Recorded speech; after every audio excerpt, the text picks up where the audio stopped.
Kalau saudara-saudara sampai kepada video yang keempat ini, kita sudah belajar beberapa kebenaran penting di dalam menjawab pertanyaan tentang eksistensi kehidupan kita, tentang bagaimana masa depan kekal kita. Kita sudah sama-sama belajar tentang rancangan Tuhan pada mulanya. Kita diciptakan untuk mencerminkan dan memuliakan Dia. Kita sudah belajar tentang masalah manusia, yaitu kita terpisah dari Allah karena keberdosaan dan pemberontakan kita. Tetapi ada penyelesaian yang Tuhan lakukan melalui penebusan Kristus, di mana kasih dan keadilan Allah dinyatakan.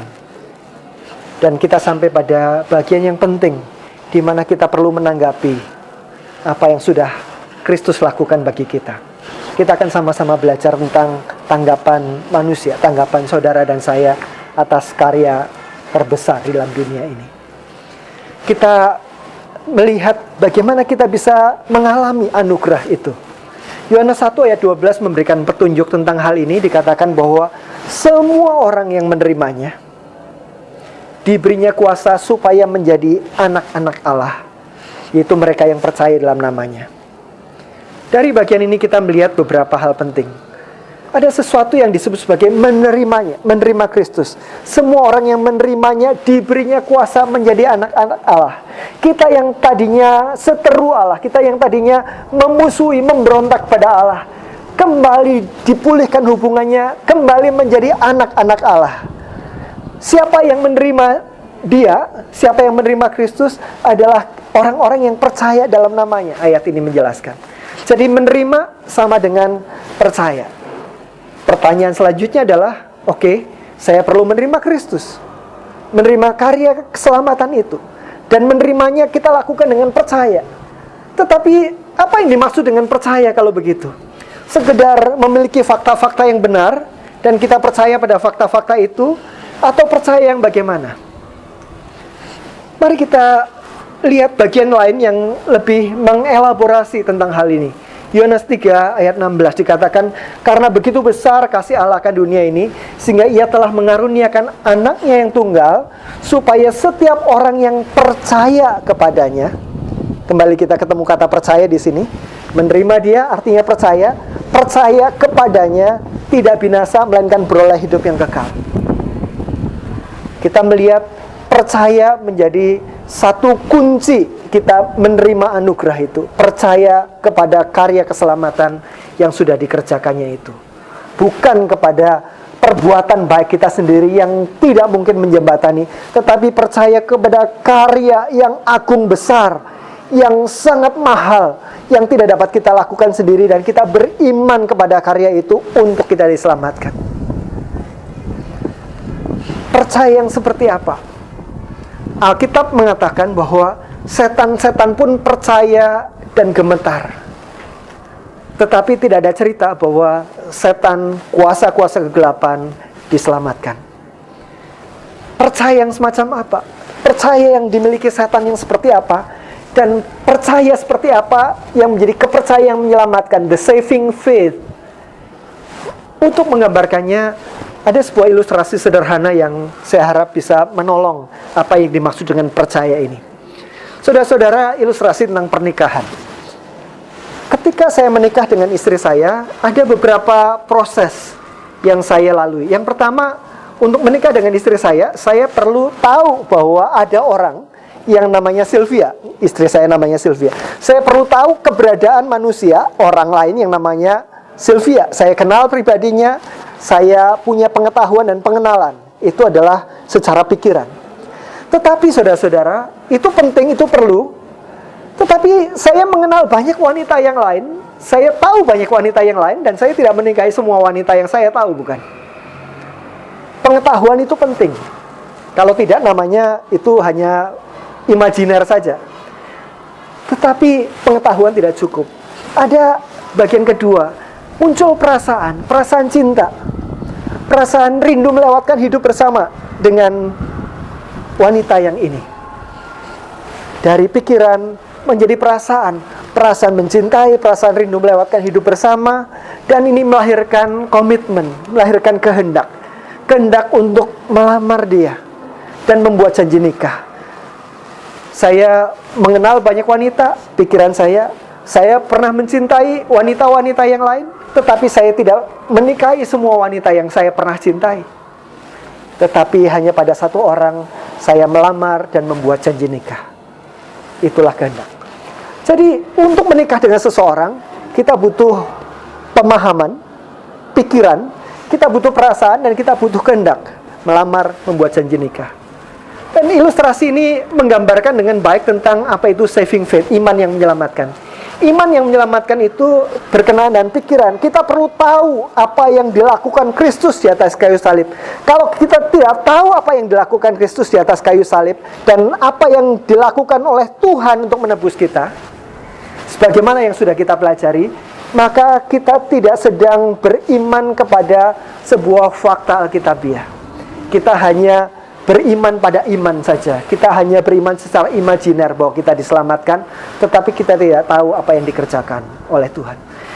Untuk kita diselamatkan, kita perlu tahu bahwa ada dosa di dalam diri kita, bahwa kita harus dihukum atas dosa-dosa kita, bahwa kita tidak dapat menyelamatkan diri kita sendiri.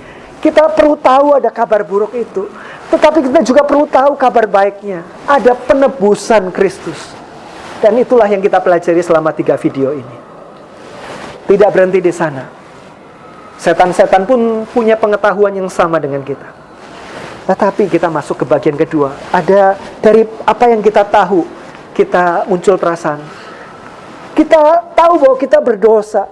Kita berduka terhadap dosa. Kita berduka bahwa kita sudah mendukakan hati Tuhan, melawan Tuhan, memberontak melawan Tuhan yang begitu mencintai kita, lebih daripada yang dapat kita mengerti. Ada perasaan duka terhadap dosa. Tetapi dengan kesadaran tentang penebusan Kristus, ada syukur yang luar biasa atas jalan keselamatan yang sudah Kristus bukakan.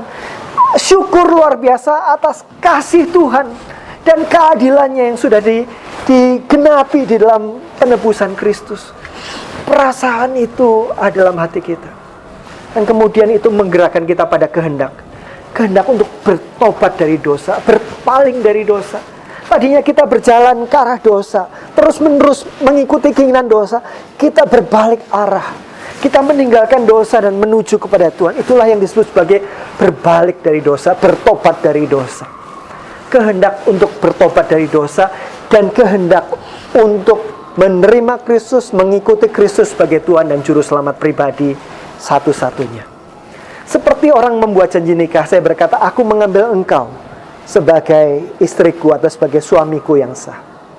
Orang yang menerima Kristus berkata kepada Kristus, aku menerima engkau sebagai Juru Selamat dan sebagai Tuhan. Artinya Tuhan dari segala Tuhan yang akan aku ikuti dengan segenap hati. Terima kasih Tuhan. Itulah saving faith. Itulah iman yang menyelamatkan. Tuhan mengundang saudara untuk menanggapi undangannya, untuk mengambil langkah iman, percaya kepada Kristus sebagai Tuhan dan Juru Selamat pribadi satu-satunya, yang akan memberikan jaminan masa depan kekal kita. Dan dalam hidup kita di dunia, kita dipulihkan untuk menjadi anak-anaknya selama-lamanya. Saudara-saudara, keselamatan diberikan cuma-cuma, bukan karena itu murahan, tetapi karena itu sangat mahal. Tidak mungkin kita bisa membayarnya. Keselamatan diberikan cuma-cuma kepada kita, bukan karena kita mampu membayarnya, tetapi karena itu sudah dibayar lunas oleh darah yang mahal itu, yaitu darah Kristus yang menebus kita. Sebagaimana sebuah hadiah yang diberikan kepada kita. Hadiah itu akan menjadi milik kita jika kita berkata, iya, saya menerimanya. Tetapi jika hadiah itu diulurkan kepada kita dan kita berkata, tidak, saya tidak mau, maka kita tetap ada di luar anugerah itu. Undangan Kristus, undangan Tuhan kepada kita. Maukah kita kembali dipulihkan dari seteru Tuhan menjadi anak-anak Tuhan? Kita sudah belajar rancangan Tuhan, masalah manusia. penyelesaian Tuhan dan tanggapan manusia. Di akhir video ini, saya sekali lagi menanyakan kepada saudara, apa yang menjadi tanggapan saudara? Kita menerima anugerahnya atau berkata, saya tidak mau. Saya mau mencari jalan sendiri dulu, yang tidak mungkin kita temukan dimanapun. Beberapa orang menerima Kristus melalui proses. Kita tidak tahu kapan waktunya, tetapi di dalam perjalanan kita semakin memahami kebenaran tentang keselamatan ini. Perasaan kita mengikuti, kehendak kita kemudian menyusulnya. Dan kita tidak tahu persis kapan waktunya. Sebagian orang tahu persis kapan waktunya dia mengambil keputusan terbesar dalam hidupnya ini. Saya tidak tahu bagaimana dengan saudara-saudara sekalian. Tetapi untuk keputusan sebesar ini, jika saudara-saudara tidak tahu, kenapa tidak memakai waktu hari ini, pada saat ini, ketika saudara-saudara sudah sampai video keempat ini, untuk memakai hari ini sebagai hari di mana kita berkata kepada Tuhan, Tuhan, ini aku Tuhan. Aku mengucap syukur atas karyamu, karya terbesar yang menyelamatkanku saat ini dan dalam kekekalan nanti. Kalau saudara mengambil keputusan ini, saya mengajak saudara-saudara berdoa bersama. Silakan saudara berdoa di dalam tempat masing-masing, di hadirat Tuhan yang mengasihi saudara, yang memakai pengajar-pengajar dalam video ini untuk berbicara kepada saudara. Mari kita berdoa, saya akan menuntun bagian demi bagian. Yang pertama, dalam bahasa saudara sendiri, kata-kata saudara sendiri, katakanlah kepada Tuhan, katakanlah bahwa saudara mengakui bahwa saudara orang berdosa. Sebutkan dosa-dosa saudara. Sebutkan pemberontakan-pemberontakan kita kepada Tuhan. Katakan kepada Tuhan, Tuhan tahu semuanya. Katakan kepada Tuhan dosa-dosa kita. Katakan bahwa kita adalah orang yang selayaknya menanggung hukuman dosa itu. Dan saudara tidak dapat menyelamatkan diri saudara sendiri. Katakan kepada Tuhan.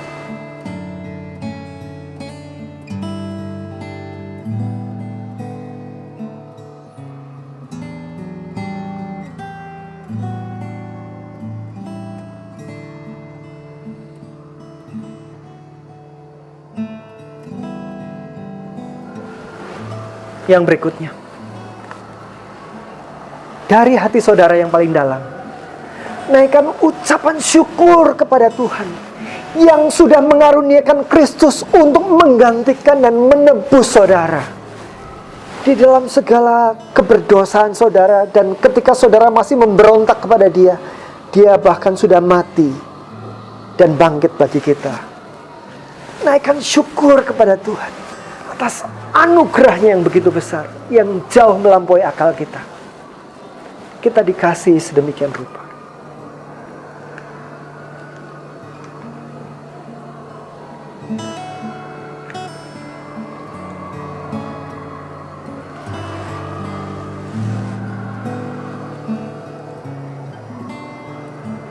Bagian berikutnya, naikkan doa dari hati saudara yang paling dalam. Seperti seorang menikah berkata, aku mengambil engkau sebagai istriku atau sebagai suamiku. Katakanlah kepada Tuhan bahwa saudara memerlukan Dia saat ini. Saudara memerlukan Kristus. Dan saudara mau menerima Kristus sebagai juru selamat pribadi saudara. Pada saat ini sampai kekekalan nanti. Katakan dengan segenap hati.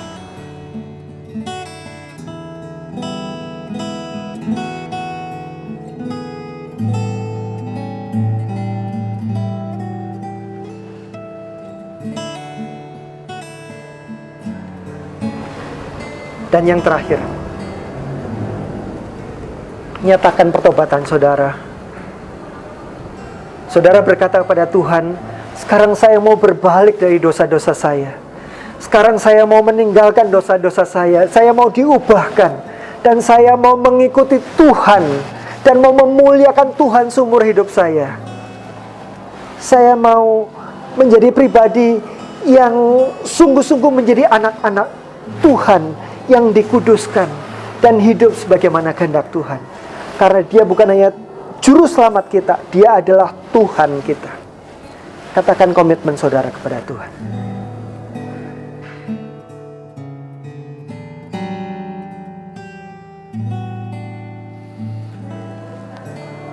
Amin. Selamat datang dalam keluarga Tuhan.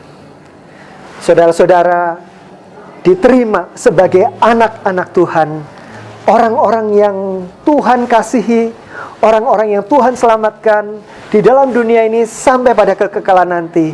Dan kita menjadi ahli waris kerajaannya, anak-anak yang dikasihinya. Dia mengasihi kita jauh lebih besar daripada yang dapat dan berani kita minta dan berani kita bayangkan. Karena anugerah yang besar itu, Tuhan memberkati.